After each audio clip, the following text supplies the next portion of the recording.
ಕಾರಣ ಏನಾದರೂ ಇರಲಿ, ಆದರೆ ಇತ್ತೀಚೆಗೆ ನಿನಗೆ ನನ್ನ ಮುಂದಿನ ಜೀವನ ಹೇಗಪ್ಪ, ಇಷ್ಟು ವರ್ಷ ನಾನು ಗಂಡ್ಮಕ್ಳ ಥರ ನಮ್ಮ ಮನೆ ಪರಿಸ್ಥಿತಿಗೋಸ್ಕರ ಕಷ್ಟಪಟ್ಟು ದುಡಿತಾ ಬಂದಿದ್ದೀನಿ, ಆದರೂ ಕೂಡ ನಮ್ಮ ಜೀವನದಲ್ಲಿರ್ತಕ್ಕಂಥ ಕಷ್ಟಗಳು ದೂರ ಆಗ್ತಾ ಇಲ್ಲ, ನಮ್ಮ ಮನೆ ಪರಿಸ್ಥಿತಿ ಸರಿ ಹೋಗ್ತಾ ಇಲ್ಲ, ಕಷ್ಟಗಳಂತೂ ಕಡಿಮೆ ಆಗ್ತಾ ಇಲ್ಲ.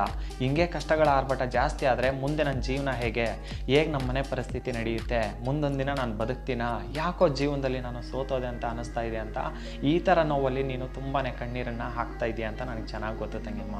ಆದರೆ ನೀನು ನನ್ನ ತಂಗಿ ಅನ್ನೋದ್ರಿಂದನೇ ಈ ಒಂದು ಮಾತನ್ನು, ಈ ಒಂದು ಸತ್ಯವನ್ನು ನಿನಗೆ ಹೇಳ್ತೀನಿ ಕೇಳಿಸ್ಕೊ. ಮನುಷ್ಯರ ಪ್ರಯತ್ನ ಮುಗ್ದಾಗಲೇ ನಾವು ನಂಬಿದಂಥ ದೈವ ಶಕ್ತಿ ನಮ್ಮ ಜೊತೆಗಿದ್ದು ಕಾಪಾಡೋದು, ನಾವು ನಂಬಿರೋ ದೈವ ನಮ್ಮನ್ನು ಕೈ ಹಿಡಿಯೋದು ತಂಗಿಯಮ್ಮ. ಸತ್ಯವಾಗ್ಲೂ ಹೇಳ್ತೀನಿ, ನಿನ್ನ ಸೋಲೋಕೆ ನೀನು ನಂಬಿದಂಥ ದೇವ್ರು ಯಾವತ್ತೂ ಕೂಡ ಕೈ ಬಿಡೋದಿಲ್ಲ. ನಿನಗೆ ನೀನೇ ಏನೇನೋ ಯೋಚನೆ ಮಾಡಿಕೊಂಡು ಕಣ್ಣೀರಂತೂ ಹಾಕಬೇಡ.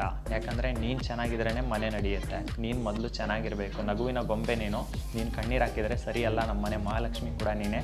ದಯವಿಟ್ಟು ಕಣ್ಣೀರನ್ನ ಹಾಕಬೇಡ. ನೀನು ನಂಬಿದಂಥ ದೇವರಿದ್ದಾರಲ್ಲ, ಅವ್ರು ನಿನ್ನ ಯಾವತ್ತೂ ಕೂಡ ಕೈ ಬಿಡೋದಿಲ್ಲ. ಇಷ್ಟು ದಿನ ನಿನ್ನ ಜೀವನ ಹೇಗಿತ್ತೋ ನನಗೆ ಗೊತ್ತಿಲ್ಲ.